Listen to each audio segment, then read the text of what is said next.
You're investing. You're making regular monthly contributions, you have a diversified portfolio, automatic rebalancing. You're doing everything right. And then the market drops 30% and you sit there watching the numbers melt away, that strange feeling in your stomach, this incredibly strong feeling that all this work was a mistake. Maybe you should have kept it all in cash. Maybe timing would have been smarter. Maybe that gold ad was actually right. And this is exactly where most people destroy decades of potential wealth. Not in the market drop itself. In their reaction to the market drop. I've been watching this for years. People turning into those who sell assets because they don't want to be seen as ignorant and cowardly by their circle, people who feel stupid for just holding some stocks, people selling what would have been perfect investments if they hadn't panicked. I'm Wyatt and I spend way too much time exposing these habits that ruin your financial future. If market drops scare you or if you don't know what to do when your investment portfolio loses value, follow the channel and don't forget to like if this helps. Let's start with how market psychology actually works because most people think they understand why their investments feel so emotional, but something much deeper is at play. There's a concept called loss aversion that forms the foundation of investment psychology research. Nobel Prize-winning psychologist Daniel Kahneman's work shows that the pain of losing is psychologically twice as powerful as the pleasure of gaining. This isn't abstract. It's a measurable reality with real neurodischarges in your brain. What does this mean? Losing $10,000 in your portfolio feels twice as bad as gaining $10,000. This explains why investments feel emotional by nature. Mathematically, having an investment worth less than when you started feels twice as bad as the pleasure of gaining $10,000. And this feeling is completely real, but it's also exactly the feeling that will lead you to make financial mistakes. Your brain is wired to avoid things that cause pain. This makes sense for short-term survival but leads to disaster for long-term wealth building. This means you shouldn't call yourself stupid or weak if you feel the urge to sell when your investment portfolio loses value. This feeling is what everyone feels. The difference is whether strong investors give in to this feeling. To understand why these instincts are so powerful, we need to look at the evolutionary background. As ancient humans, our ancestors had to avoid loss as a literal life or death matter. Losing food threatened our survival. Losing status could get us kicked out of the group.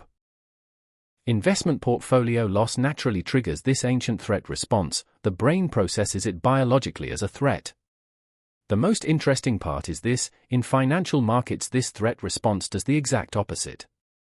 Avoiding a real threat helps you survive.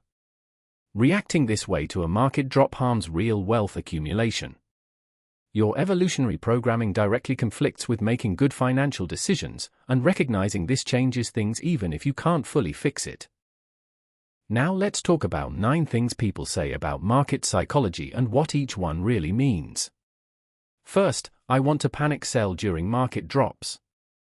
This is the most expensive trap in investment psychology.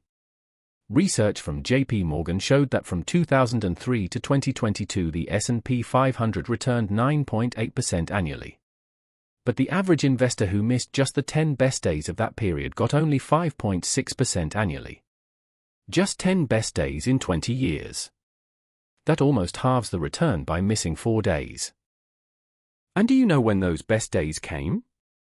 Typically right after big drops, when fear was at its peak. This means people who follow their feelings and sell during drops don't just hold the low prices. They completely miss the recovery. The market's highest gain days often coincide with the times when panic selling feels most tempting. Second, I think I can trade based on market signals. This is one of the most consistently documented fallacies in academic finance.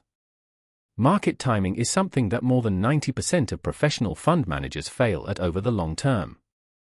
They lose to a simple index fund portfolio, professionals who do this full-time, with teams of analysts and algorithmic trading tools.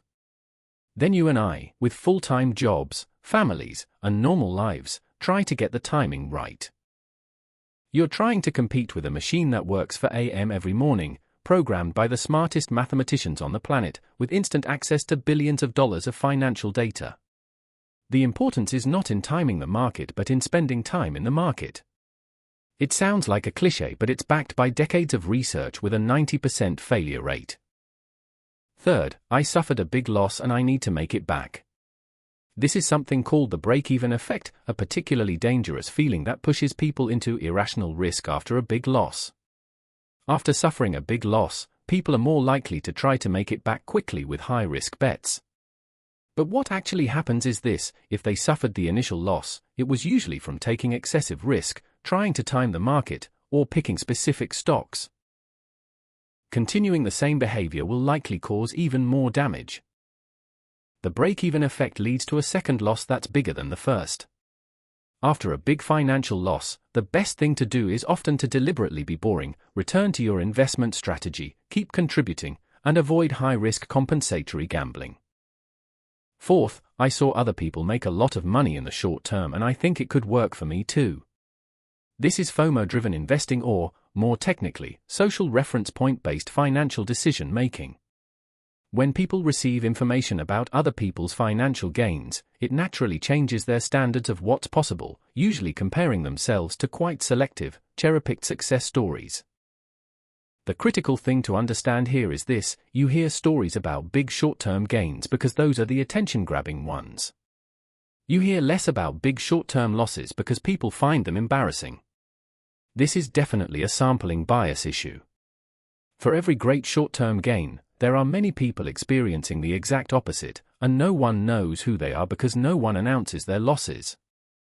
If you're really evaluating short-term investment strategies, you want to look at all outcomes, not just the attention-grabbing success stories. Fifth, the current market feels too expensive. I don't think it makes sense to invest now. This is a classic expression of something called valuation anxiety, the often unintentional bias that tells people to stay away from investing. The documented reality is this: historically, most periods when people thought the market felt expensive were still good times to invest, because markets continue to grow over long time frames. People who always think there will be a better time to invest are actually unintentionally trying to time the market. And they do it without even realizing it because valuation anxiety feels smart and prudent, not like trying to time the market. But in reality it's the same thing. Sixth, I remember people saying the market completely collapsed during the last economic crisis. I'm afraid it will happen again. This concept of history shaping financial anxiety is of great interest in behavioral economics research. People who lived through the gloom of the Great Depression consistently changed their saving and spending behavior for the rest of their lives. People who lived through the gloom of the 2008 financial crisis developed measurably different risk attitudes. Personal past experiences really affect investment decisions, inevitably, to a large extent. The interesting part of this is this: these experiences can be both useful and negative. People who experience real losses sometimes actually deal realistically with things that are big abstractions for people without those experiences. But excessive loss experience can also lead to excessive conservatism, which hinders wealth accumulation in the long run. Seventh, I feel like I have to check my portfolio frequently. This is connected to one of the strongest findings in research, something called myopic loss aversion. There is a direct relationship between how often you check your portfolio and how emotionally you react to market volatility. The more frequently you check, the more pronounced small fluctuations feel and the higher your chance of seeing short-term losses that cause stress. This stress really pushes people to overreact and make unnecessary changes. According to research, people who check their investments less frequently are less likely to make portfolio changes, which means less loss from unnecessary transaction costs and taxes in the long run. This is an interesting paradox. Paying less attention to your portfolio is associated with better outcomes. Eighth, markets might become more predictable if I analyze them enough. This is connected to something called the illusion of control in psychology, the belief that you control more than you actually do. In a financial context, this manifests in a very specific way. When people read more market data and do more analysis, their predictions don't become more reliable, they can even become less reliable. But their confidence that they can time the market increases significantly. This is not a research finding. Knowledge and confidence increase, but actual predictive ability does not. This doesn't mean that a single line of data doesn't make you a definitely better market forecaster. But the research shows that after a while the marginal returns decrease and false confidence can be dangerous. 9th, I'm emotionally exhausted and overwhelmed by investing, maybe it's better if I stay completely away. This is really important because investment fatigue is a real thing and most financial education doesn't talk about this at all. People overwhelmed by investment knowledge often completely stop reading financial content and participating in their portfolios. In many cases, this is actually a reasonable adaptation. If you're emotionally burned out from following the market and this means you're making bad reactive decisions, stepping away from that activity can really help, perhaps moving to something simple, consistent, and easy to manage, maybe a simple portfolio with broad index funds. The second is avoidance again and requires different interventions. The point is this: getting overwhelmed by content shouldn't be confused with struggling with avoidance. The first perhaps points to switching to something simple, consistent, and easy to manage. The second requires different approaches. No matter how complex it seems, every financial move can be broken down into simple steps, just opening that banking app, transferring a tiny amount aside. Breaking the process into these micro steps and making it concrete cuts through that crushing feeling like a knife. It may not completely eliminate the anxiety, but it shrinks it so much that it stops being a terrifying monster. Throughout this conversation you may have noticed a red thread: the key to everything is taking financial anxiety out of that vague fog state and turning it into a concrete object you can work on. And this process doesn't always progress linearly. Sometimes you start with practical steps and months later realize the real issue was deeper psychological dynamics, not numbers. Sometimes you start with a therapist and this process clarifies what you need to change in practical life. Both paths are extremely valid. The only goal here is to bring that hidden financial anxiety into the daylight and see exactly what you're worried about with naked eyes. Just this confrontation alone is an enormous healing. See you again next video. Thank you for watching.